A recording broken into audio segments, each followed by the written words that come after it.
Bom, então o que eu estava comentando, voltando, é que esse curso do Milé, Todo Mundo é Louco, é uma espécie de condensado do ultimíssimo ensino de Lacan.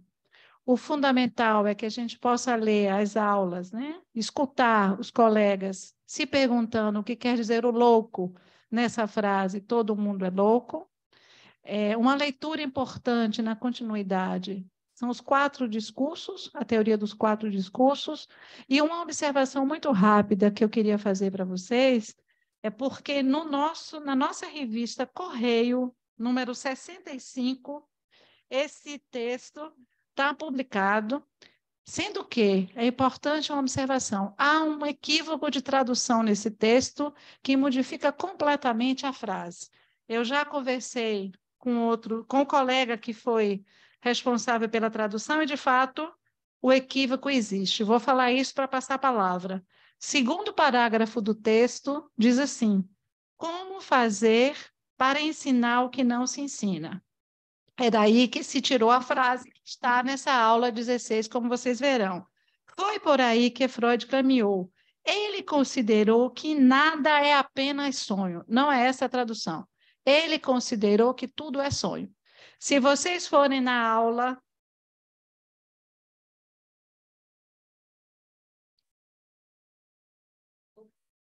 Aqui está, ó. Não, isso aí está brilhando.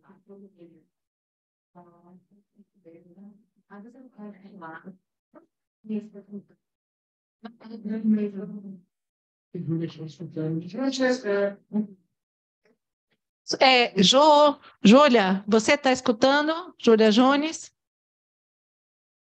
Agora sim. Júlia está escutando. Se ela escuta, os outros demais não deveriam estar escutando também, não? Sim. Essas Alto e mensagens claro foram aqui também. Todo mundo está escutando? Você está escutando, Léo? Alto e claro. Muito bom. Sim. Alto e claro. Sim, Então, sim. posso Escutando continuar? perfeito. Porque senão atrasa Perfeito. muito aqui. Todo Perfeito. mundo Então, está loucamente escutando. Tá perfeito, Tânia. Escutar perfeito. mas aí está dizendo que tudo não é. Vamos lá.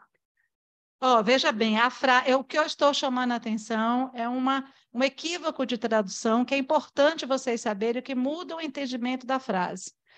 Na revista Correio 65 tem, ele considerou, no segundo parágrafo do texto, ele considerou que nada é apenas sonho. A tradução correta é, tudo não passa de sonho, que é como está aqui na opção lacaniana, número 85, no texto de Millet, Todo Mundo é Louco, que a Marcela até que está chegando, fez referência a esse texto também. Bom, então, de imediato, na sequência, eu vou passar a palavra para Iordã, depois Marcelo, e por último, Mena, é isso? Não, depois Mena. Então, Iordã, Mena e Marcelo. Vamos lá, Iordã. Você tem 20 minutos no máximo, né? Se passar, eu teria o tempo necessário para terminar a minha fala. Obrigado, Tânia, então, pela apresentação. Obrigado também a Luiz, Felipe e a diretoria pelo convite para estar hoje aqui, falando de Todo Mundo é Louco. Antes de entrar no capítulo, que é o capítulo 16, diversificação do 1, eu vou fazer uma introdução, porque tem muito a ver com o tema do capítulo. Foi só há cerca de 200 anos que a loucura se incorporou ao saber médico. Antes, na Grécia Antiga, o louco era não só aceito, como ouvido com muita atenção, porque era portador de um saber capaz de modificar os acontecimentos e interferir no destino dos homens. O termo psicose é introduzido por um psiquiatra austríaco, Ernst von Fitzlieb, em 1845, e marca um avanço significativo, delimitando as enfermidades mentais em um campo autônomo, diferenciando-as não apenas das doenças dos cérebros e dos nervos, mas também da tradição filosófica, que considerava a doença mental como a enfermidade da alma, relacionando-a com o erro e o pecado.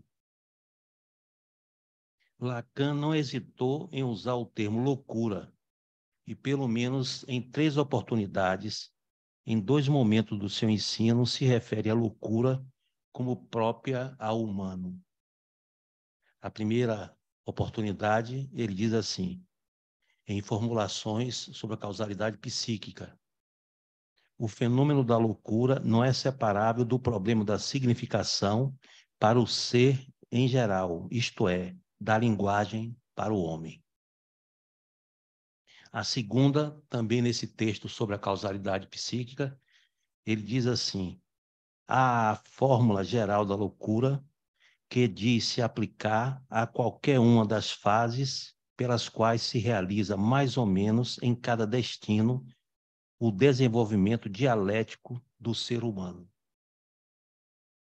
E a terceira, todo mundo é louco, isto é, delirante, que, como Tânia já chamou a atenção, está em Transferência para Saint-Denis, publicado no Correio 35. 65.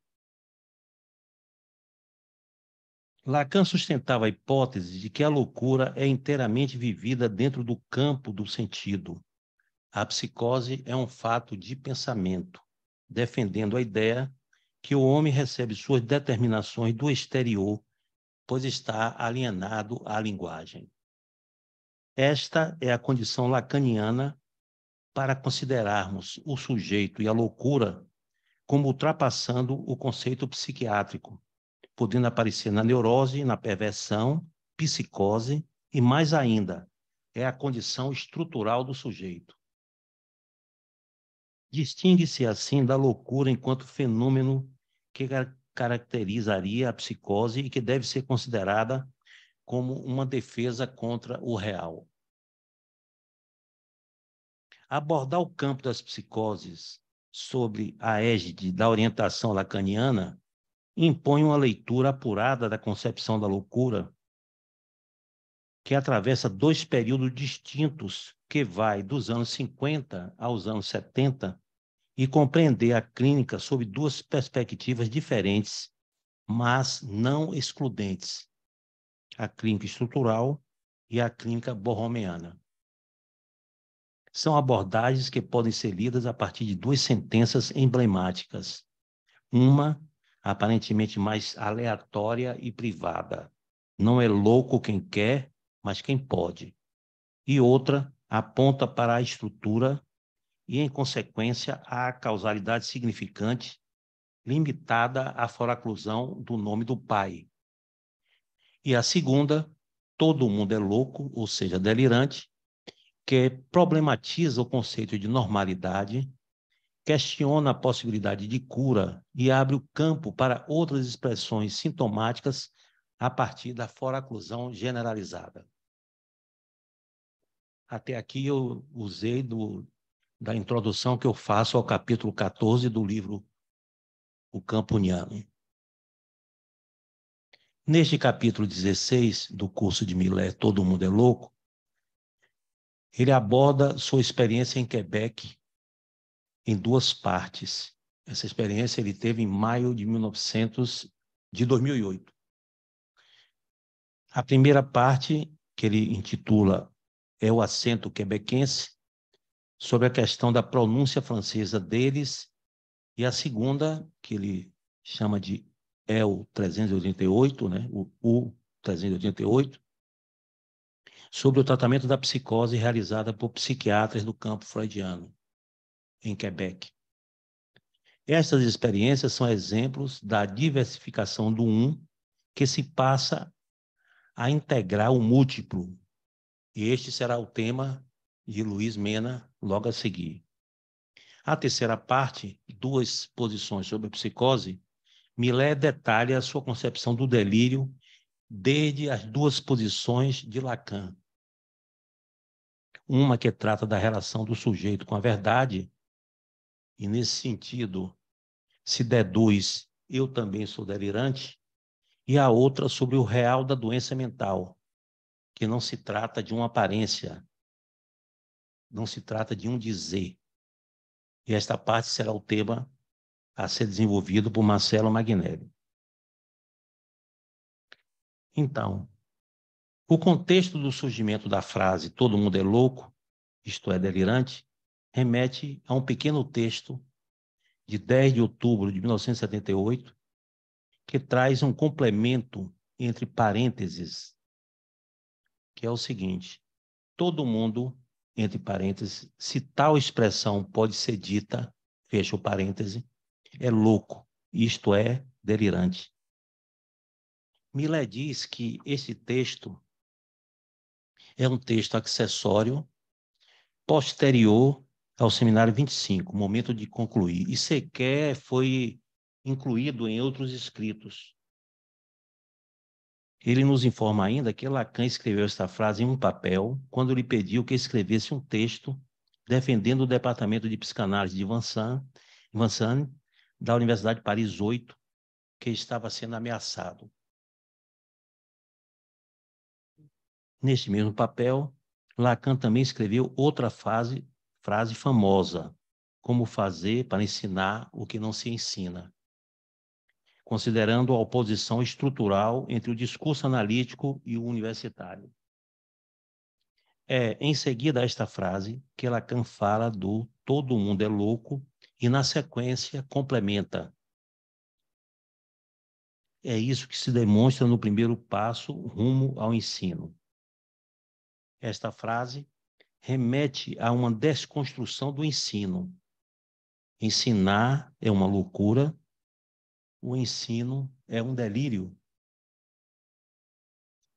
A loucura, então, estaria aferida a uma crítica ao ensino em consonância com a ideia de Lacan que o discurso analítico não é matéria de ensino, justamente porque exclui a dominação. Esse tema Marcela falou há 15 dias atrás, né? O discurso analítico é o único que exclui a dominação, porque no lugar do agente está o objeto A, que está aí para causar o desejo e não para dominar. Já no discurso do mestre, o saber está submetido ao S1. Já no discurso universitário, o saber, o S2, está no lugar de dominação.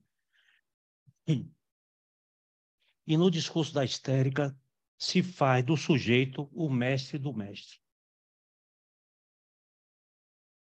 Mas, com o desenvolvimento dado por Jacques Alain Millet, esta frase se transformou em uma bússola para se guiar no último ensino de Lacan. Antes, Lacan plantou outras sementes. A estrada romana, a estrada principal, que ele refere no seminário 3, que desembocou na metáfora paterna e o nome do pai, que ter ou não ter determinava a estrutura, ser neurótico ou psicótico. Agora não. Somos todos loucos, independente do sim ou não ao nome do pai, que deixou de ser uma orientação única a partir do último ensino de Lacan. Uma forma de relativizar esta frase, "todo mundo é louco", que não é uma proposição, diz Millet, logicamente certa, é daí deduzir que ela se sustenta na hipótese que o saber poderia ser concebido como um delírio. É pensar que na relação S1-S2, o S2 é o significante que dá sentido a um signo fora do sentido. Daí se extrai as duas posições sobre a psicose que Marcelo já vai desenvolver. Millet, no texto de apresentação do nosso congresso da MP, Paris, abril de 2024, diz que esta frase entra no contexto da despatologização. É uma espécie de validação dessa expressão. E se trata de incluí-la como um estilo de vida, o que estaria perfeitamente encaixado no espírito da época. Millet ironiza ao dizer que se poderia até ser substituída por uma outra frase: todo mundo é normal. É assim que podemos entender o aforismo de Lacan, todo mundo é louco, isto é, delirante, que é uma frase que vai direto ao ponto. É uma frase sem rodeios que condensa, segundo Millet, todo o último ensino de Lacan. E, finalmente, Millet diz que Lacan associa esta frase a uma outra frase de Freud, que há pouco Tânia chamava a atenção. Tudo não passa de sonho. Freud trata o sonho como equivalente à loucura e serve-se dos filósofos para alimentar esta ideia. Primeiro com Kant, o louco é alguém que sonha no estado de vigília. E depois a Schopenhauer, o sonho é uma breve loucura e a loucura um sonho prolongado. A psicanálise relativiza estas associações ao tomar esses fenômenos em continuidade, fazendo oposição aos deterministas que insistem em separar o normal e o patológico. E todos nós sabemos que o normal é um conceito estatístico. Como se diz que há 1% de psicóticos no mundo, e como nós não sabemos o número de perversos, estamos aí pelo menos entre 98% da população de neuróticos, que são os normais. Então, eu passo agora, com a permissão de Tânia, a palavra para Luiz Mena, para trazer as suas contribuições ao capítulo.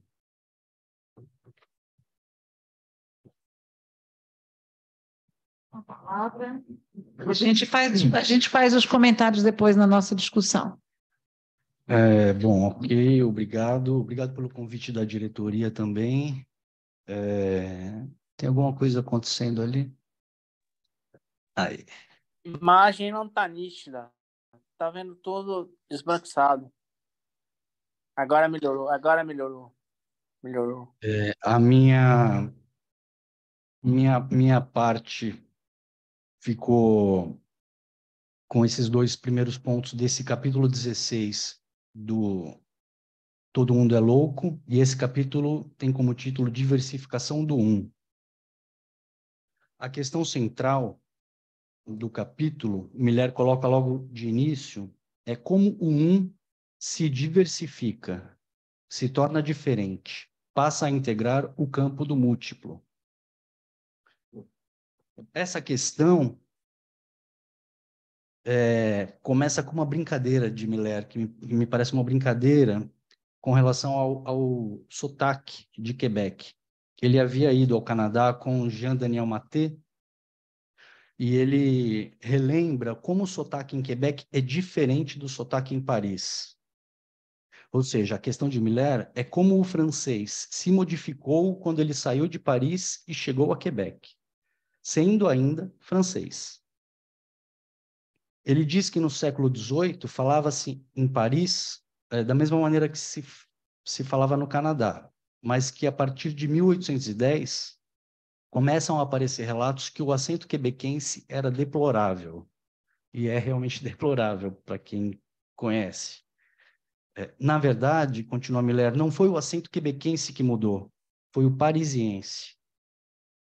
O acento em Quebec seria, então, conclui Miller, um conservatório do acento clássico.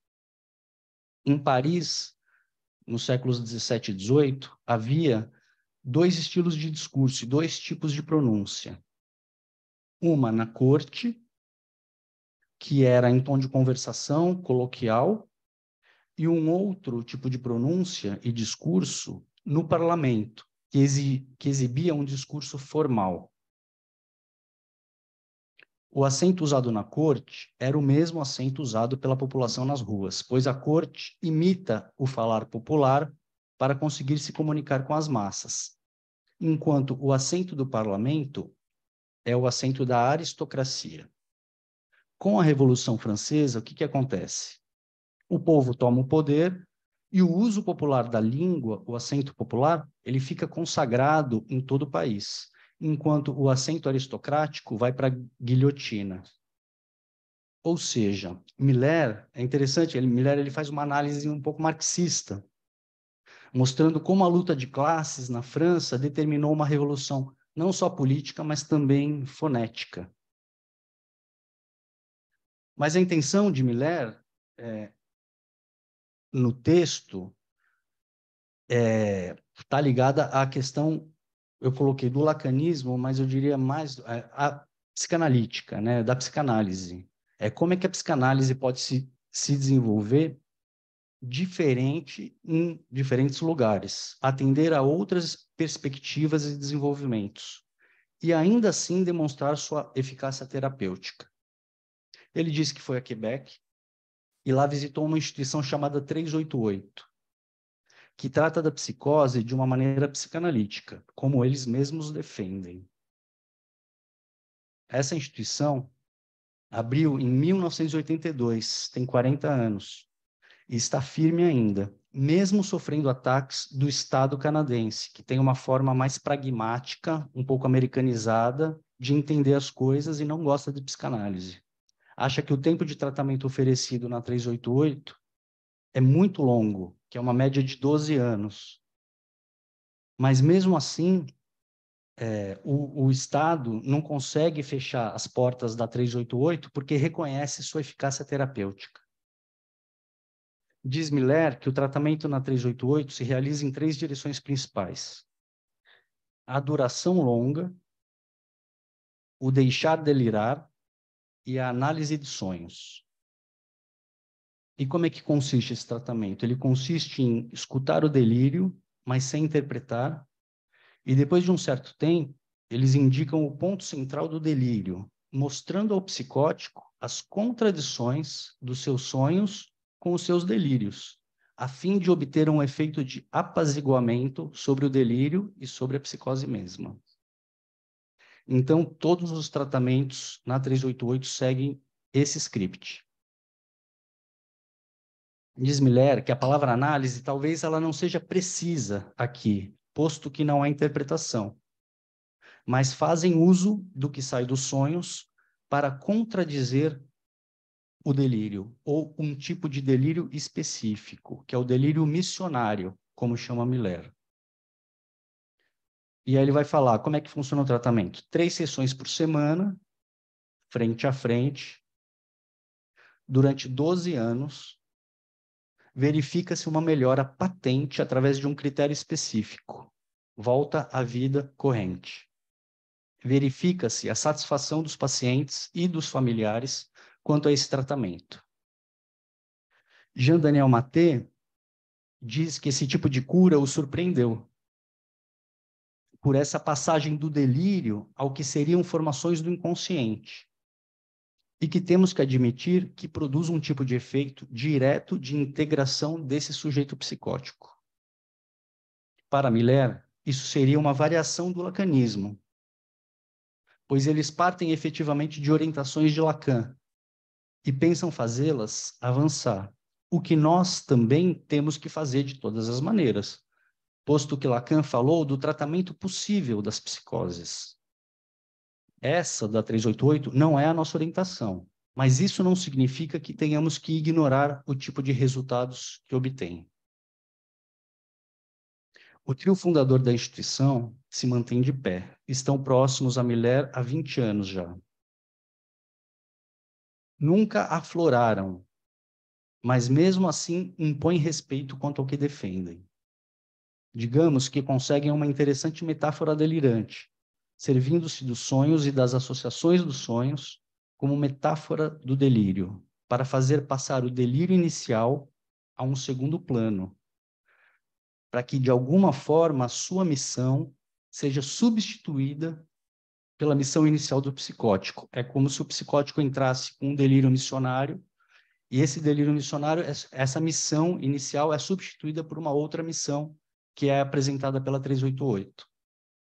Ou seja, há uma troca de missão, troca uma missão por outra. Uma missão que não faz laço para uma missão mais adaptativa, que faz laço, trocando um delírio por outro. O que eu chamaria de uma certa redução de danos, e não uma mudança de posição. Mas será que não é sempre esse o trabalho com o psicótico, posto que não é possível uma mudança de estrutura? Será que não caminha o tratamento da psicose um pouco nesse caminho, nessa perspectiva de redução de danos? É uma questão. chama a atenção de Miller o grau de eficácia do tratamento, posto que só falaram de êxito. No final, eles acabam confessando que em 20% dos casos, eles terminam convidando o sujeito a levar sua dificuldade para outro lugar. Ou seja, de alguma forma, eles procedem a uma certa seleção dos pacientes. Eles selecionam pacientes que têm o mesmo tipo de clínico missionário, para poderem reproduzir o mesmo tipo de tratamento para todos. A 388 ela está inspirada não só pela psicanálise, mas também pela psicoterapia institucional. O Jean Daniel Maté diz que, para além do delírio missionário, outra característica universal ou padronizada do tratamento seria descobrir o que permite a adesão a um grupo, um tipo de recrutamento ao social, com a sociedade, com o grupo, que deve ser retomado tão logo seja possível. Ou seja, é um modo de tratamento que promove a circulação social como uma maneira de se organizar. E essa discussão ela está presente em muitos trabalhos de inclusão escolar de psicóticos, de crianças. Por exemplo, que adotam uma dupla perspectiva, ficar melhor para ser incluído ou ser incluído para ficar melhor. A gente poderia dizer que esse tipo de tratamento seria quase um modo institucional de promover o as if, o como se, como modo de cura imaginária. Ou, se a gente prefere uma leitura topológica, seria um modo de cura ou de reparação ou de amarração pelo imaginário. Seriam duas maneiras da gente entender.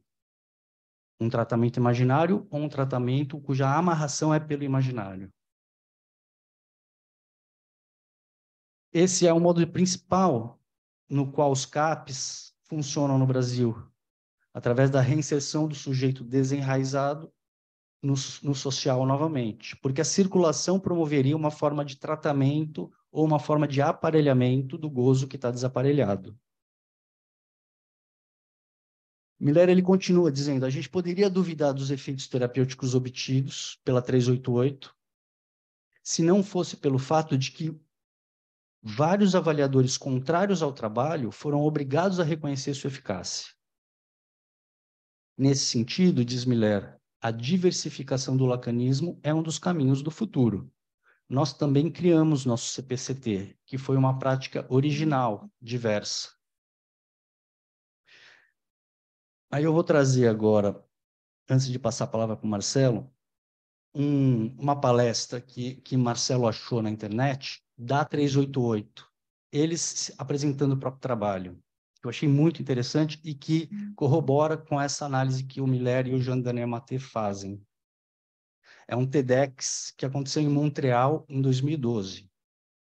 E o título desse TEDx é Uma Nova Perspectiva para Tratar a Psicose. Quem apresenta é uma mulher chamada Danielle Bergeron, que, pelo que eu entendi, é uma das diretoras lá do centro. Inclusive, ela foi uma das palestrantes. Teve um congresso mês passado, Congresso Internacional, cujo título é O Tratamento Psicanalítico das Psicoses e Seus Resultados. Maleval participou desse congresso. E essa Danielle também participou, apresentando o trabalho. E aí, no TEDx, ela começa apresentando essa nova perspectiva para tratar a psicose. Ela diz assim, eu vou falar a vocês do tratamento da psicose pela psicanálise. Em 1982, nós abrimos, em Quebec, o Centro de Tratamento Psicanalítico para Jovens Adultos Psicóticos, que chamamos de 388, para guardar o anonimato. Porque esse 388 é o número do endereço do centro. Ela fala, a psicose, em 1980, a gente tinha um impasse da psiquiatria tradicional com relação aos psicóticos. O tratamento, nessa época, ele se limitava à medicação e hospitalização. Mas os medicamentos não impediam novas crises, então os pacientes voltavam ao hospital cada vez mais rápido e por um tempo maior. Havia uma cronificação. As pessoas viviam cada vez mais dentro do hospital, como importante exclusão social. A psiquiatria vai tratar primeiro o cérebro doente e depois ela se ocupa da pessoa. Isso gerava um impasse também do psicótico com a psiquiatria, porque o psicótico ele não se sentia escutado. Ele tinha medo de falar do que ele vivia, medo de falar que os remédios não estavam fazendo efeito. E ele escutava, quando ele falava essas coisas, ele escutava que isso tudo não existia, para ele deixar de lado as vozes, e eles aumentavam a sua medicação, deixando o paciente mais tempo internado. O desafio da psicanálise, diz ela, era tratar de outro jeito a psicose, oferecendo um futuro ao sujeito, onde eles não são mais meros espectadores passivos do seu tratamento, como na psiquiatria tradicional. Ela fala assim, a alternativa foi oferecer um tratamento baseado em 3 As. Ailleurs, que é em outro lugar, autrement, que é de outro jeito, e avec, que é junto. É bacana, né? Esse tratamento baseado em 3 As. A psicanálise, ela permite escutar e compreender o que os psicóticos têm a dizer e promover a tomada da fala sobre aquilo que está preso na garganta, para que o psicótico se libere. Ela diz ainda que deve-se intervir junto com o psicótico como parceiro, para que ele seja o ator principal do seu tratamento, tomando para si seu futuro, para mudar a sua vida e tomar seu lugar de direito na sociedade. A ênfase é no social. O centro de tratamento psicanalítico é um centro onde a psicanálise vai ser definida como um conjunto de práticas éticas que vão promover um lugar no lado social para os desejos inconscientes. É uma psicanálise nova, que é aberta aos problemas dos psicóticos. O centro é situado em um magnífico casarão em Quebec, no meio da cidade, e como diz o testemunho de um paciente, o que eu amo no 388 é que é uma casa aberta à vida social, a gente não fica marginalizado. A Daniele diz ainda que o 388 tem atividades, ateliês de arte com artistas, para ajudar o psicótico a inventar formas adequadas para se expressar, para as coisas que não consegue dizer. O 388 tem leitos de tratamento intensivo para evitar hospitalização, tipo com CAPS 3. Oferece atividades socioculturais variadas que permitem romper o isolamento, favorece a criação de laços, de projetos de trabalho e estudo. Aí ela fala assim, no coração de tudo isso, encontros individuais regulares de cada um com o seu psicanalista. O psicótico em análise vai fazer um trabalho sobre a coisa nele, o monstro que faz sua vida insuportável, para fazer um retorno guiado sobre seu sofrimento. Com o seu psicanalista, ele fala de tudo, mas sobretudo de sua crise, das vozes que escuta, de seus delírios, de seus sonhos, das experiências traumáticas de sua vida. E vai tentar encontrar um sentido nisso tudo, para encontrar uma nova maneira de viver com os outros. Um paciente diz, eu entendi que a psicose é uma linguagem, que eu mesmo consegui decodificar, e que assim eu vou conseguir não precisar mais me utilizar. Então, como vocês estão vendo, o sentido é um dos grandes eixos da psicanálise que ela defende no 388. Ela diz assim, o objetivo é compreender o que lhe aconteceu, o objetivo do psicótico é ele compreender o que lhe aconteceu para mudar a sua vida em profundidade. Já concluindo, os resultados eles são objetivos. 90% dos pacientes, quando são hospitalizados durante um tempo muito mais curto. E ela fala, então a hospitalização diminui muito, fazendo uma economia substancial para o Estado. Diminuição da medicação, melhoria da qualidade de vida. Alguns já conseguem viver sozinhos, retomam seu estudo, sua capacidade de recomeçar a viver em sociedade. De excluídos, os psicóticos se transformam em cidadãos completos, pagando até os impostos, como eu e vocês, ela diz. Então, para concluir, os 2 pontos que me chamaram a atenção na 388 é a reinserção social, seja dentro da família, seja na cidade, como um objetivo principal do tratamento, e a busca pelo sentido.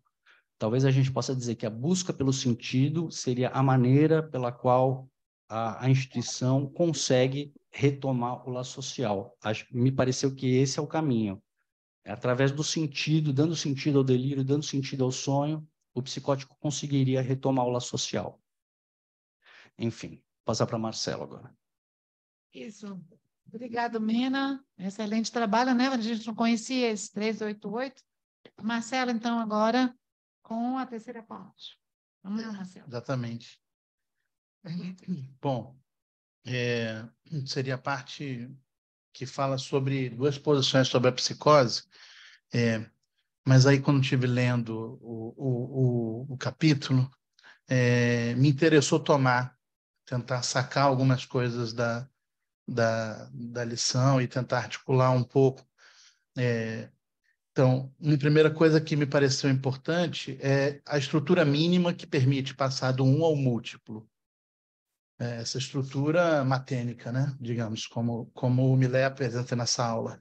Um duplo movimento que me parece que está na experiência do 388, que não tinha ficado para mim quando eu li numa primeira vez, quando o Mena falou, me pareceu que ficou mais claro. Vou um pouco nessa direção que você tinha falado. Me chamou também assim, a atenção, acho que tem algumas palavras sobre a importância da frase todo mundo é louco, ou seja, delirante, para o 388 especificamente, porque foi a frase que Millet, não sei se sugeriu, mas pensou em sugerir dentro de outras 3, especificamente essa, para colocar bem no portal de entrada da instituição. E também para o último ensino de Lacan, como tocou já Jordan na fala dele. E um outro tema que me parece colateral, não é diretamente relacionado ao tema do capítulo, mas que se articula me parece que é algo entre o Mundial e o Anapol, que seria aproximar a entrada em análise da noção de um desencadeamento, e que estaria em jogo aí, entre esse S1 e S2. Mas que talvez, se o último ponto ficar um pouco excessivo ou fora da curva, pode ter outra oportunidade. Mas, enfim, então, a estrutura mínima, né, da passagem do 1 ao múltiplo vai se dar, se o Cláudio puder botar aí, através de um tema que aparece por 2 vezes na lição, já mais para o final, onde aparece esse significante 1P, P de perplexidade, e S2D de delírio. E parte do que Millet chama de experiência originária. Tá? O Jean-Claude Maleval, ele depois vai, dentro da perspectiva da psicose especificamente, ele vai desdobrar alguns outros tempos lógicos para além, digamos, que estão contemplados e ultrapassam esses tempos. Me parece que esse é o momento bem inicial, digamos, do fenômeno elementar e da construção delirante. Mas, de uma maneira geral, Maleval faz uma discriminação que me parece importante, porque vai permitindo não só a ideia de significantizar algo do gozo, mas também de localizar ele no campo do outro e pensar no consentimento necessário do sujeito para aquele gozo que está no campo do outro. Isso baseado, obviamente, a partir do caso Schreber. Bom, então essa experiência originária se trata de uma experiência de perplexidade diante de um signo. Esse signo, esse S1 da perplexidade, deixa de causar a perplexidade justamente se a experiência pode ser localizada e isolada. E essa experiência pode ser localizada e isolada se esse signo pudesse tornar um significante. E esse significante, esse signo passa a ser significante se ele consegue se articular com outro significante, que me leva a chamar do verdadeiro significante do delírio, o S2. Esse matema aponta para uma perspectiva interessante, a de que o delírio não é exclusivo da estrutura psicótica. Aliás, o que está em jogo no último ensino de Lacan é menos a diferença estrutural entre a neurose e psicose, e mais os modos que o falacê pode inventar para manter-se e manter um mundo habitável a partir de um discurso articulável. Assim, o delírio psicótico é uma resposta ao sem-sentido do localizado no fenômeno elementar como S1, redobrado pela foraclusão do nome do pai. O neurótico encontra na fantasia seu modo de elucubrar saber sobre seu S1. É seu saber delirante, seu delírio, em que delírio, o segundo I, no final da palavra, delírio, se grafa com Y para fazer um neologismo, articulando delírio com o Joe, né? Com show, né? O eu. Então, de que o eu em si é delirante. Trata-se, então, de uma análise, no trabalho analítico, de promover uma redução do S2. Redução digamos, do delírio, ou do saber delirante, ao mínimo saber necessário, assim eu entendi, para que se cumpra com sua função de resolver a perplexidade inicial e constante, como fala o Miller.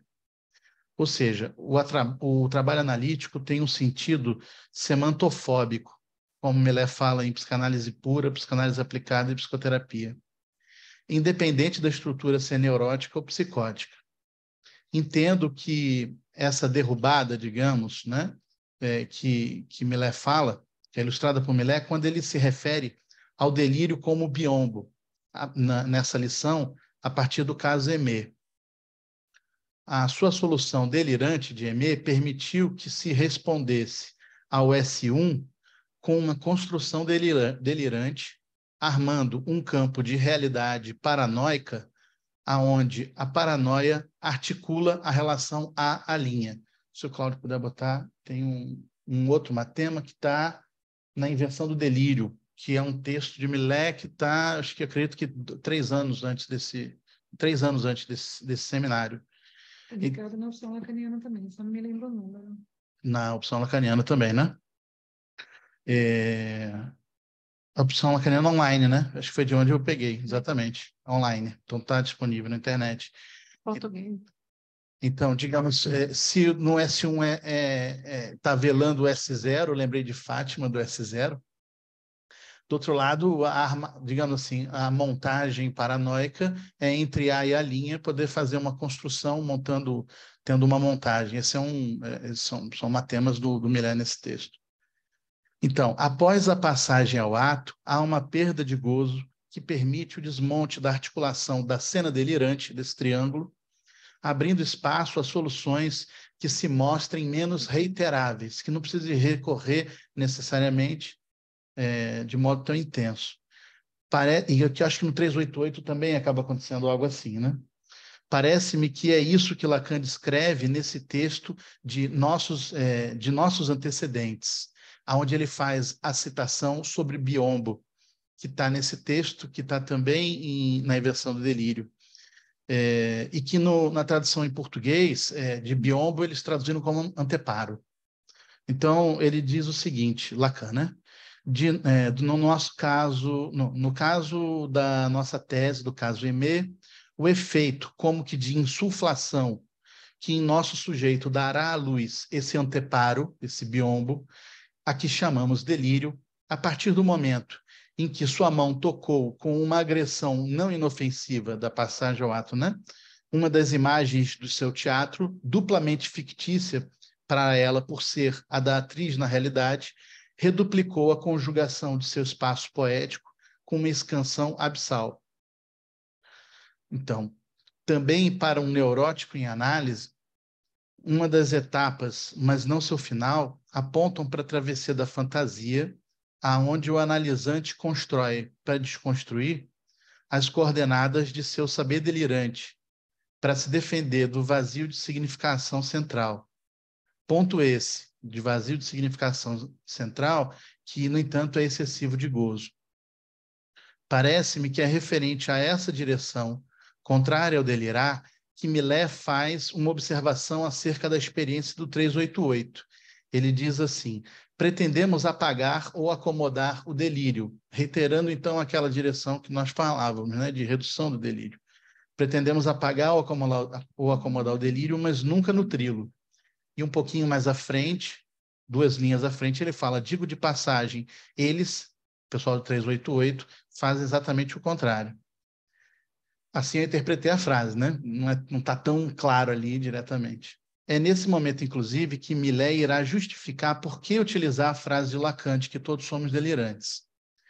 Então, fazer um comentário agora sobre esse duplo movimento do 388, baseado nessa observação, né? Como vocês viram, com Mena, a experiência canadense do 388 disse utilizar da orientação lacaniana, construindo esse dispositivo que é original, né? Onde Millet destacou, e que me parece que isso aqui é interessante, que ele chamou do delírio do psicótico missionário. Nele, o psicótico tem uma missão, levar um defeito essencial à sociedade para que ela venha se redimir. Assim diz o Millet. E o procedimento se dá em 3 fases. Foi assim que eu consegui pegar as 3 fases. Escutam o delírio sem interpretar. Estou repetindo um pouco o Mena, mas tem uma certa diferença ali. Isolam o ponto sem sentido dos delírios e usam os sonhos e as associações sobre eles para contradizer o sonho e reduzir os efeitos delirantes. Os seus resultados, como Mena falou, são reconhecíveis, porque os pacientes voltam à vida corrente. E aí é que me achei interessante, é porque o Maté, ele vai dizer que além de reduzirem... Então, detalhe, para contradizer o delírio.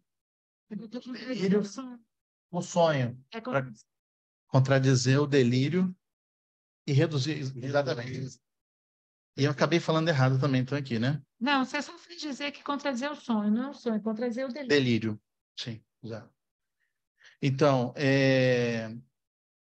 e aí eu achei interessante porque o Maté faz uma observação que é o seguinte, que além de reduzir esse efeito delirante, eles, abre aspas, descobrem algo que permite adesão ao grupo, com efeito de recrutamento. Me chamou a atenção essa ideia do recrutamento, me faz pensar um pouco nas instituições que têm um certo poder assim, de massa, né? Que permite que se queira relacionar socialmente, permitindo que retomem o funcionamento cotidiano. Então, para mim, é minha opinião, me pareceu que o Maté estava descrevendo que esse efeito de recrutamento, que é justamente o efeito de um ideal delirante missionário, que seria similar ao que Millet está falando. Me deu essa impressão, não sei o que vocês acharam lendo. Um efeito metafórico, digamos assim, bem pontual e que é socialmente aceito dentro da instituição, é compartilhável ali dentro da instituição. Veja, e aí, bom, tem um depoimento de um deles que talvez eu pudesse pensar algumas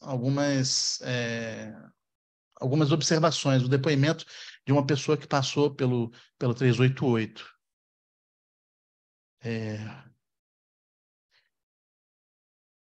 Veja, ele diz o seguinte, pela primeira vez eu sou radical em algo, aí eu posso afirmar. Aí ele fala, todo o trabalho de introspecção que lá comecei, depois continuei, depois apoiei, permitiu-me ver claramente a minha situação e depois adicionar ação à minha abordagem para simplesmente melhorar e, eventualmente, encontrar um mercado de trabalho, então ganhar uma vida decente. O que é interessante é que aquilo que se fala, Millet fala, que aparece no TED Talks, que normalmente seriam soluções mais individuais, seria assim, enfim, responderia a algo mais singular, aparece de uma forma que me parece idealizado, que necessariamente o trabalho, a reinserção, que isso pode necessariamente gerar estabilização. Também a impressão minha, eu não tive lá, não pude conhecer, o Millet fala na lição, vão lá conhecer, então não pude conhecer, só deu para ir pela internet, né? Mas, enfim, muitos elogios também, isso acho que é uma coisa que a psicanálise justamente é onde a coisa manca, né? E quando tem muitos elogios, o Millet destaca isso, é um ponto para a gente ficar atento. E ele diz o seguinte, a assistente social me explicou claramente certas regras, às vezes não escritas, do mercado de trabalho e da vida em sociedade, que ainda hoje são úteis. É algo interessante, porque muitas vezes tem algo do pacto social, digamos assim, do delírio da coletividade, que o psicótico às vezes não consegue compartilhar. O psicótico, especificamente falando, né? Bom, mas então, particularmente, assim, né? Me deu a impressão que esse duplo movimento seria o seguinte, uma redução da pregnância de um delírio primário, que seria o singular, que o sujeito pode se haver, porque todos os casos, Millet destaca isso, todos os casos têm delírio, então todos os casos de psicose têm delírio, né? O que não necessariamente precisaria, e que, a partir de interpretações dos sonhos, etc. e tal, né? Enfim, tem essa redução da pregnância do delírio, e, na sequência, que me pareceu a produção de um delírio para todos, institucional, né? Em torno desses ideais coletivos, né? De retificação da sociedade, a partir de uma metáfora missionária que me leva a destacar. Então, essa foi a impressão que me deu que seria o desenho. Bom, então, como disse anteriormente, me pareceu adequado que a frase escolhida por Millet para ficar sobre a porta de entrada da instituição seja "todo mundo é louco", ou seja, isto é delirante. Segundo Millet, como disse já o Jordan, essa frase é síntese do último ensino de Lacan e aponta para o impossível de ser ensinado, que todo saber tem estatuto de delírio, e que isso aí é uma expressão interessante, sacode as certezas. Se não há verdade primeiro vem o gozo. O gozo, esse S1, é da ordem da potência infernal que há de se mover, em referência àquela frase "flectere sinequo superos archeronta movebo", né? Que é: se eu não posso mover as potências superiores, vou mover as potências infernais. Né? Exato. Ele cita essa como uma das frases possíveis, mas em detrimento da "todo mundo é louco", ele acaba trocando. Então, as duas posições sobre as psicoses, né? Especificamente. Chegamos, então, a essas duas posições que Lacan, segundo Millet, oscila ao longo do seu ensino sobre as psicoses. E que ele oscila enquanto mantém intenção. Ele diz: se partirmos do "também sou delirante", com isso, a gente tende a tomar a psicose como um semblante social, anulando a potência do seu real. Millet falando.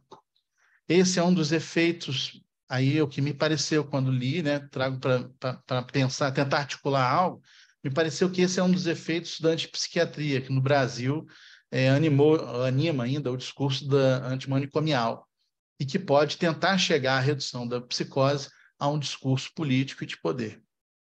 Apenas, né? E a segunda posição é: na psicose o real não é uma aparência, não é um dizer, não é da ordem do semblante, não é um dizer.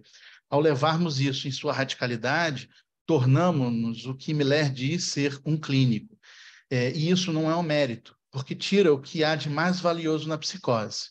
Ele não diz o que seria esse mais valioso na psicose, mas, para mim, me passou a ideia que seria a subjetividade possível, digamos, né? Ou seja, é nessa exacerbação dessa posição que me parece incidir a psiquiatria biológica, que toma a loucura como pura entidade clínica, como uma enfermidade mental, objetificando o sujeito.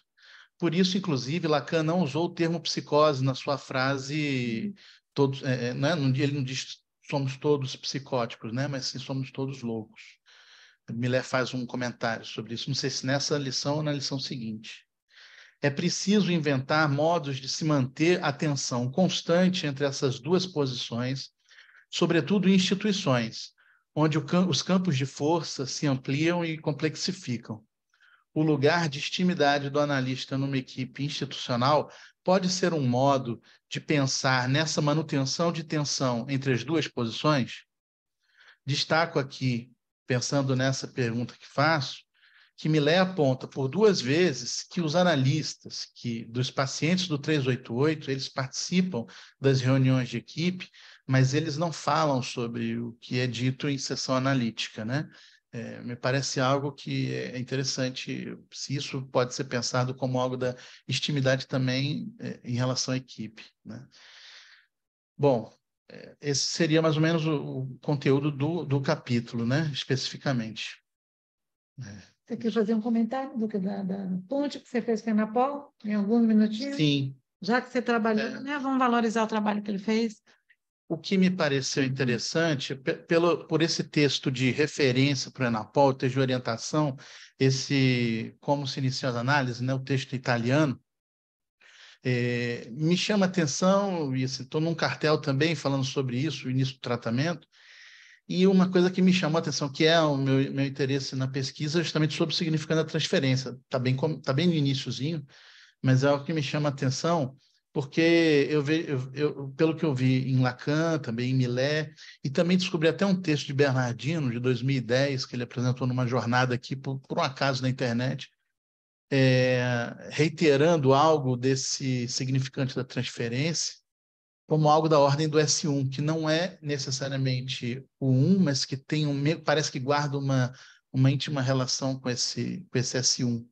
E que teria, digamos assim, seria a partir desse significante da transferência que o sujeito teria que se fazer uma pergunta, digamos, né? E essa pergunta, ela digamos, ela sob transferência, ela é direcionada ao analista, enfim, e a constituição do sujeito suposto saber. Então, se não é na Paul, eu estou entendendo que é uma espécie de ajornamento sobre as entrevistas preliminares. Me parece que esse é um ponto de conexão com o Todo Mundo Delira. Foi a impressão que me deu. Uhum. E tem uma outra observação sobre o objeto nada, porque eu lembrei especificamente de Fátima, que é no final do texto. Fátima, você está nada, viu? É a lembrança de todos, é o para todos. É ótimo, é ótimo. É uma interlocução ótima com ela. Exato. Bom, enfim, eu vou falar, isso aqui eu tenho que ler, porque eu acho que eu não pegaria tanto, não. Ele diz o seguinte: se considerarmos a regra da abstinência como essa segunda regra de uma análise, né, já que a primeira é da associação livre, poderemos, em cada análise, observar como o analisante não se satisfaz com uma satisfação de ordem sexual com o analista. Ou seja, na regra de abstinência, o objeto em jogo é o objeto nada. Em uma análise, então, o analisante come o nada. Millet dirá que, abre aspas, existe uma anorexia implicada na própria estrutura transferencial, fecha aspas. Na cena transferencial, a não relação sexual, então, é colocada em cena. Bom, acho que é basicamente isso. Ok. Bom, então, que noite rica, né?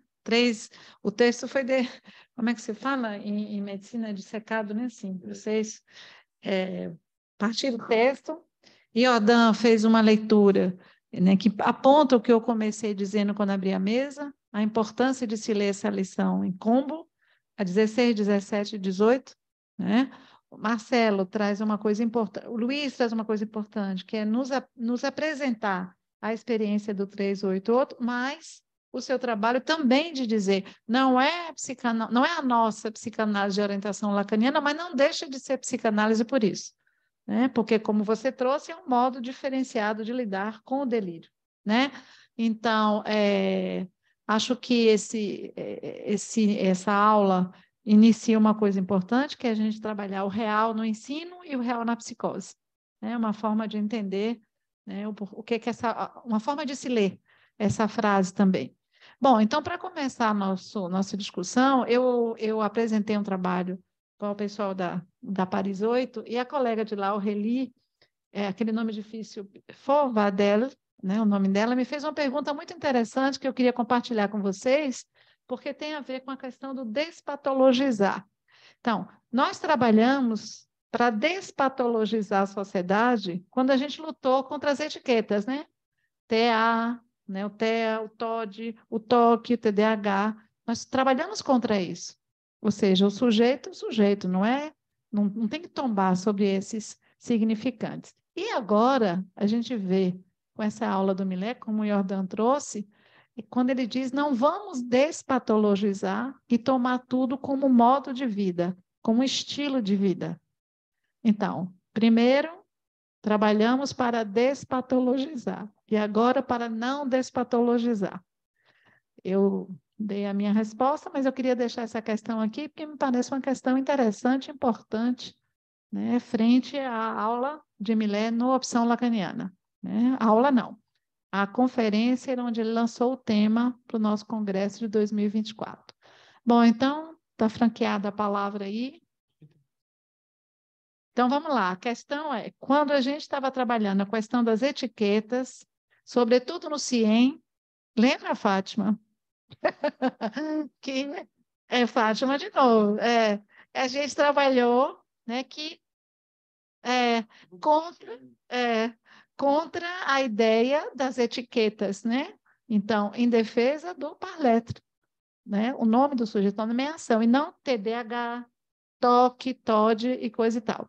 E agora a gente viu Millet dizendo, não vamos despatologizar, né? No sentido de que tomar tudo como modo de vida. Não, psicose continua, todo mundo é louco, não quer dizer que não existam as psicopatologias. São coisas distintas, eu tenho minha forma de pensar sobre isso, mas achei interessante trazer para vocês, né, compartilhar essa questão que me foi feita. Vamos lá, vamos passar. Como é que tira esse trem aí para... A minha resposta, Marcela, foi o seguinte, que são justamente duas coisas diferentes. O todo mundo é louco, é preciso se centrar no que quer dizer o louco nessa frase. É louco no sentido de delirante, no sentido do impossível, no sentido que só podemos pensar o ensino em psicanálise a partir do furo, do não todo, né? Então, o louco nessa frase, por isso ele usa louco e não psicótico. É diferente de você horizontalizar a sociedade. Todos iguais, todos TDAH, TA, todos tirando a subjetividade, né? Então, me parece que na primeira batalha, que é nisso que se centra a batalha do autismo, por exemplo, é de mantermos a singularidade. Despatologizar no sentido de não trocar o nome do sujeito, né? É diferente do querer, por exemplo, tirar a patologia da vida. Não é isso que a frase todo mundo é louco quer dizer, como ela foi erroneamente já interpretada. Então, assim, eu respondi, mas acho interessante essa pergunta para esse debate, que, na verdade, só se iniciou com a Marcela hoje. Ficou claro? Ficou claro, mas eu trago como eu entendi o que Millet disse, que essa frase, somos todos loucos, né? É uma maneira de relativizar, ele fala nisso, de relativizar. Isso quer dizer que não, a despatologização é no sentido de você não dizer que tem o normal e que tem o patológico. É a partir da ideia de que o Parletre sintomatiza. Então, sempre há algo aí que sai dessa pretensa normalidade, não é? Dessa linha. Então, eu até termino dizendo assim, ele faz, com essa ideia de todo mundo é louco, ele faz, eu criei até um neologismo aqui. Aqui ele faz uma oposição aos DSM-nistas, aqueles que defendem o DSM, né? O CID, né? A Classificação Internacional das Doenças, no sentido de que separa bem o que é patológico e o que é o normal. Mas por outro lado, uma crítica que se faz também hoje ao DSM, a essa classificação internacional, é que patologiza entre aspas, normal. Porque hoje tudo, eles fazem, disseca cada coisa, né? Então, hoje tem tudo, qualquer coisa que acontece no normal já é uma patologia, entende? E eu também faço uma meia crítica à ideia de que o 388 não é o nosso modo de tratar a psicose. Eu não sei como é que vocês entendem isso, porque eles fazem o trabalho que, por isso que me leva a dizer que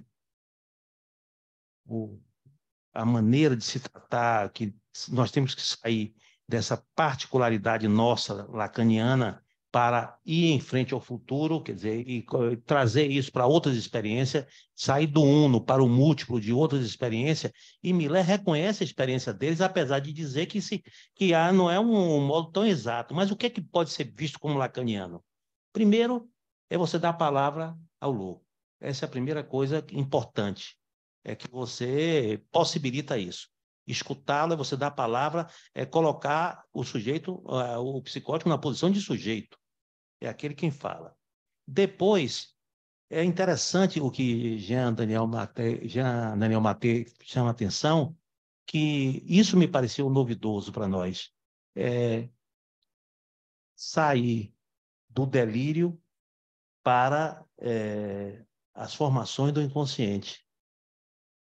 Porque a direção do tratamento na psicose é você conversar e não interpretar, é você não querer dar sentido ao que o psicótico está dizendo, mas dar a oportunidade a ele de poder falar da sua história, para que ele possa aí localizar algo e possa modificar a sua posição a partir daí. Então, eles fazem isso. E o que me leva a fazer uma crítica é que no trabalho que se faz com a psicose, você não faz muito para abrir o inconsciente mais do sujeito, porque já está aí aberto, é mais de fechar mesmo. E o que ele, né? Você não vai alimentar isso. Agora, ele não alimenta o delírio, ele deixa o sujeito delirar para associar e, através dos sonhos que eles próprios relatam, ele poder reduzir o dano do delírio. Então, aquele exemplo, né, de que é melhor você localizar a paranoia dele em um determinado objeto do que ter uma paranoia generalizada, por exemplo, entende? Então, eu acho que tem um ponto importante aí nessa experiência deles, que é justamente mostrar que a foraclusão é incurável, mas que não por isso se deve deixar de ouvir o psicótico. E 12 anos para o psicótico é pouco tempo. Daria a palavra para a Cláudia, depois eu volto também, para a gente ouvir. Estou com o microfone, eu vou na sua Para a frente. gente ouvir. Eu fiquei pensando que se todo mundo é louco, a primeira referência que me faz é a questão da foraclusão generalizada, né? No último ensino. Então, quando ele fala isso, ele está querendo trazer, né? Essa ideia de todo mundo, a foraclusão generalizada e os modos de defesa que cada um vai fazer. O modo na psicose, na neurose, mas para todos a foraclusão está aí. É como a gente estava dizendo, só começamos a discutir, tem muito mais coisa, porque ele vai articular com os discursos, vai articular com a ideia de que cada um desses discursos acha que está dizendo a verdade, e não é bem assim. Agora, Luiz e Marcelo. Eu queria fazer só um comentário com relação a 388. Na verdade, o texto, Miller, ele apresenta 3 tratamentos diferentes, né, para as psicoses: a psiquiatria clássica, a 388 e, eu diria, a nossa psicanálise da MP. E é interessante porque eu acho que Miller ele foi muito generoso, na verdade. Eu senti assim, ele devia estar bem e ele estava... porque... Não me pareceu, numa primeira leitura, que fosse tão assim. Na verdade, a 388 não me pareceu lacaniano para nada, como se diz em espanhol.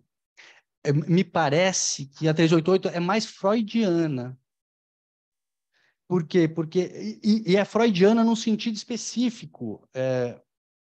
Se a gente puder falar num primeiro Freud, que acredita no sentido, antes de análise terminável e interminável, quase como se fosse, porque ele fala, alimentar ou contradizer o delírio, junto com o que aparece no sonho, quase como um tratamento cognitivo, pela via do saber.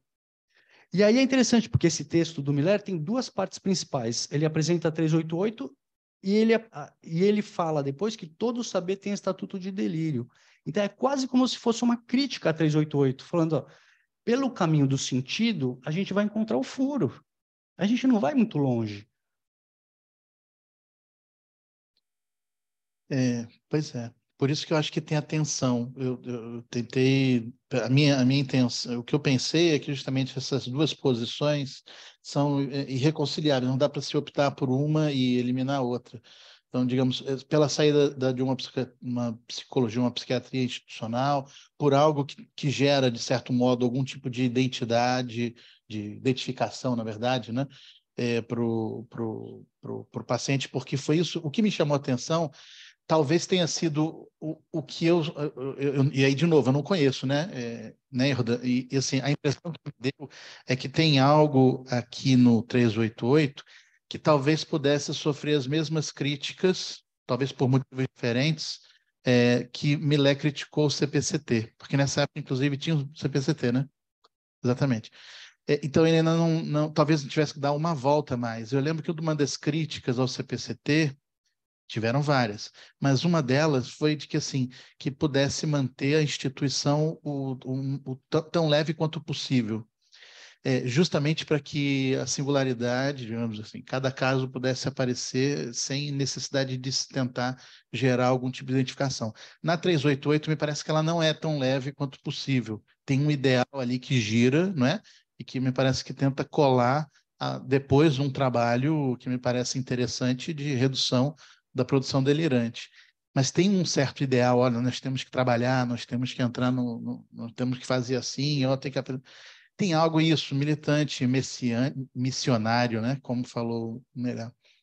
Me fez pensar um pouco do discurso antimanicomial, que embora tenha algo que possa ser interessante, importante, né? Se a gente perde a mão e vai só nele, acho que esse é o que é o problema. Do outro lado, fazer uma pura redução, né, ao biológico e tentar medicar, né, e transformar tudo em diagnóstico, em letrinha, aí também é complicado. É interessante que a saúde mental, ela caminha muito nesse sentido da 388, né? Isso não significa que não tem efeito. Isso que é interessante, né? Como o Lacan dizia, uma prática não precisa ser esclarecida para operar, para ter efeito. Então, parece que a 388 realmente tem efeitos, assim como a saúde mental também tem efeitos. Porém, é uma outra prática, né? Gente, alguém quer fazer alguma questão? Tem questão no chat? Não, né? Não? Marcela quer falar alguma coisa? Fátima ou... Espera aí, Marcela, só um minutinho, senão o pessoal que está online não ouve. Tem pergunta no chat? Acho que é o número, Fátima, de participantes. Tem um livro clássico deles, que pode ser que esteja aqui, que chama Tratar a Psicose, que é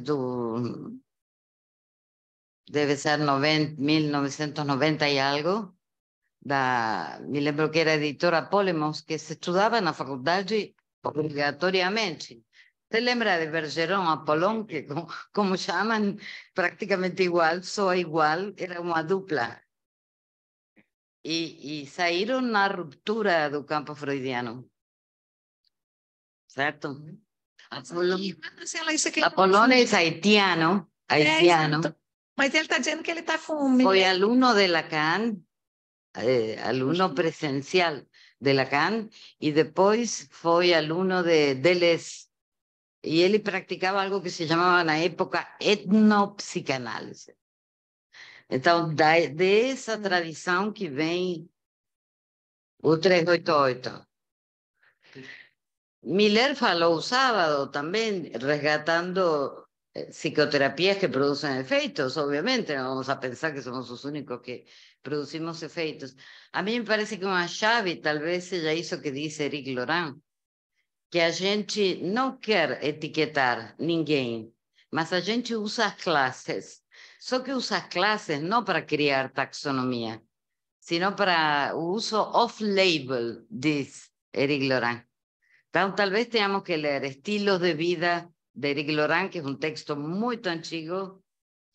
Tem o mestrado de André Doria sobre o uso das etiquetas na saúde mental. E tem um espanhol que está trabalhando muito essa questão.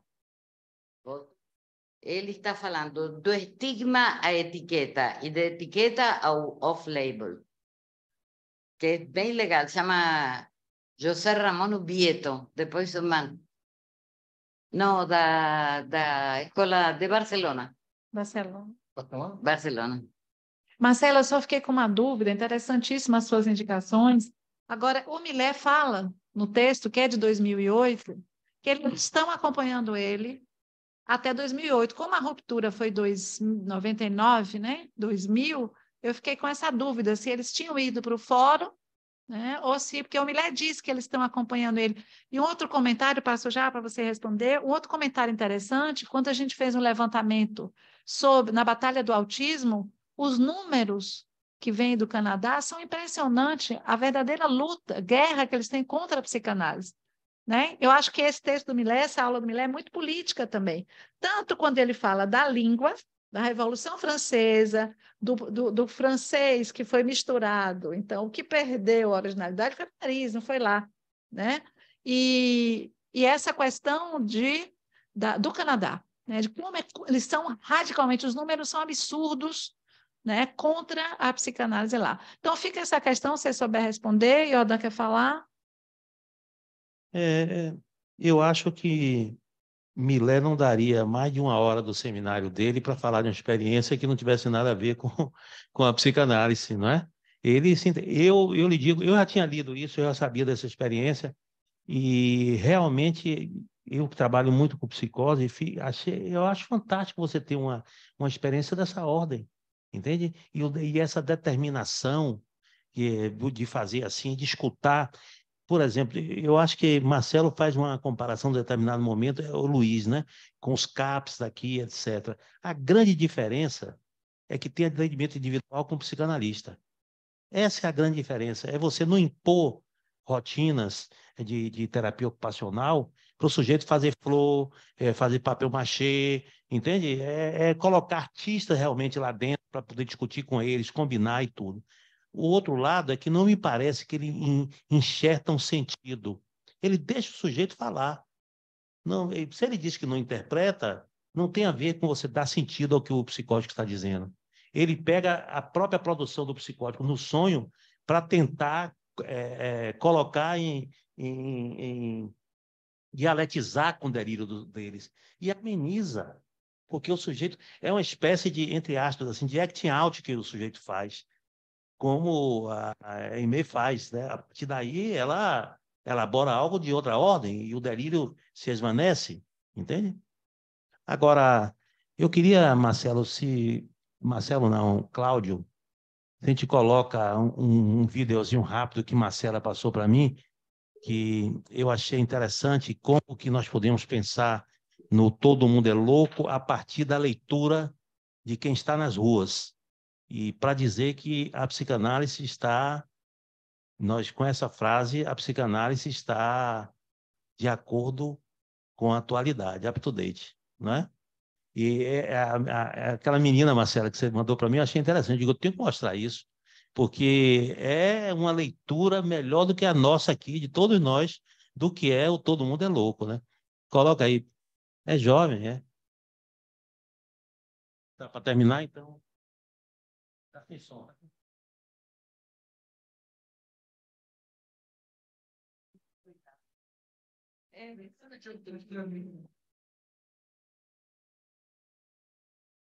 E o estilo de vida de Lohan? ¿Cómo posso mandar para quem? Rodrigo Oliveira. Eu mando para ele, você quer. Você também. Eu também quero. A núcleo de psicose tem um. Pode mandar. Tá ótimo. Não vou conseguir colocar o seu nome, porque ele está no navegador, não é no vídeo. Quando é vídeo, a gente coloca. Bota, depois a gente lê. Vamos fazer uma labial. Acho que tem uma coisa que compartilha, não? Quando? Uma entrevista de casa. Alguém que tem um celular super potente. Era isso que eu vou fazer, isso agora. Que é essa música? É uma atriz pernambucana que está falando sobre o que é saúde. Como é o nome dela? Está hoje. É de maravilha. Ela é uma atriz pernambucana.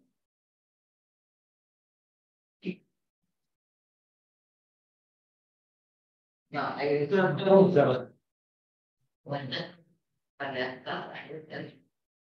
Que comercial. Tem que botar no microfone. Não. Qual é o Cláudio? Sério mesmo? Botar. Não. Bota.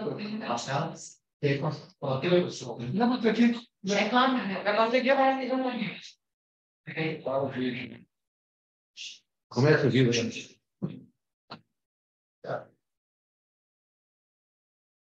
É uma moça assim. manter a sanidade mental vivendo no Brasil com todas as bizarrices.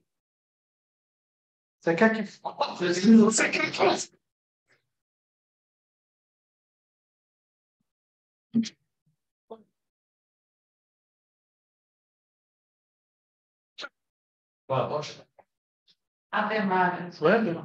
Nos últimos anos. E sanidade mental, que coisa mais antiga. Eu acho, inclusive, que até cafona hoje em dia, que nem Max Colar. É uma tendência que não volta mais. Inclusive, se está rolando com você, é problemático. É uma consciência de classe que lhe faltou, é um descolamento da realidade que está acontecendo. Eu acho que uma pergunta mais coerente contemporaneamente é: como manter o meu transtorno, o meu sofrimento mental, sem sair da lei, por exemplo? Como manter a minha ansiedade sem dar 3 tiros para cima? Que aí é uma terapia, é uma cromaterapia, é uma banda de um comprimido, se você dá farmacologia, por exemplo. Agora, sanidade mental não se usa mais não, é brega. Como manter a sanidade mental vivendo no Brasil com todas as bizarrices dos últimos anos? Praticamente. Sanidade mental, que coisa mais antiga. Eu acho, inclusive, que até a foto hoje em dia, que nem Max Colar, é uma... Vitor, inclusive político. Bom, podemos concluir, mas Marcelo queria fazer um comentário antes de encerrarmos a noite. Muito obrigada, um belíssimo trabalho de vocês.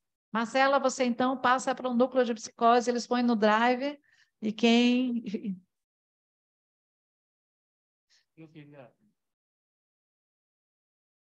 eu tenho dúvida... eu tenho dúvida, Marcela, se está naquele livro do Lohan Azulzinho, Versões. Tem que olhar, tem que dar uma olhadinha. Espera aí, só um minutinho que o Marcelo quer falar, depois eu passo para você e a gente encerra. É só porque sobre o discurso do capitalista a gente não falou hoje, a gente falou do discurso médico, né, digamos, universitário, enfim, do mestre, e no finalzinho da lição me leva a fazer uma referência que eu acho que vale a pena... Hã? Exatamente. Porque ele vai retomar a ideia do cínico, que é aquele que sabe que o grande outro não existe, e, enfim, e que ele acredita no mais de gozar, que tem algo de delirante aí. É bem simples, mas o cinismo é a crença no gozo, né? E ele faz uma comparação, ele diz que essa posição cínica, digamos, que faz com que a gente, a partir de uma marca, de um produto, de um gadget, o iPhone, que a gente passa filas, né, esperando para lançar, que isso vai dizer alguma coisa da gente. Que então essa crença no mais de gozar, acho que seria uma característica importante para destacar. E é interessante lembrar que a aula 1 se chama Os Tempos que Correm. E nos tempos que correm, ele fala exatamente sobre isso, sobre a contemporaneidade, né? E como que as pessoas se reconhecem, né? Você é bacana, é rico, é isso, se você tem iPhone 12, 13, blá, blá, blá. Jordan? Não, é ainda sobre o tema de todo mundo é louco, isto é delirante, tem os delírios sociais também. Millet fala do sotaque quebequense e diz que, e isso que eu vou dizer agora, eu li como um delírio social de lá de Quebec, é que lá se falava um bom francês, porque no século XVI, XVII, não, século XVIII, iam as mulheres lindas de Paris para Quebec, eram as filhas do rei, para poder ensinar o francês e produzir quebequenses como franceses, lindos e que sabiam falar muito bem o francês. E aí faz um detalhe dizendo que em Montreal as mulheres que chegavam lá eram de segunda qualidade, por isso que eles não falavam tão bem o francês. Isso é um delírio, né? Isso é um delírio. Enfim, obrigadíssimo. Hein?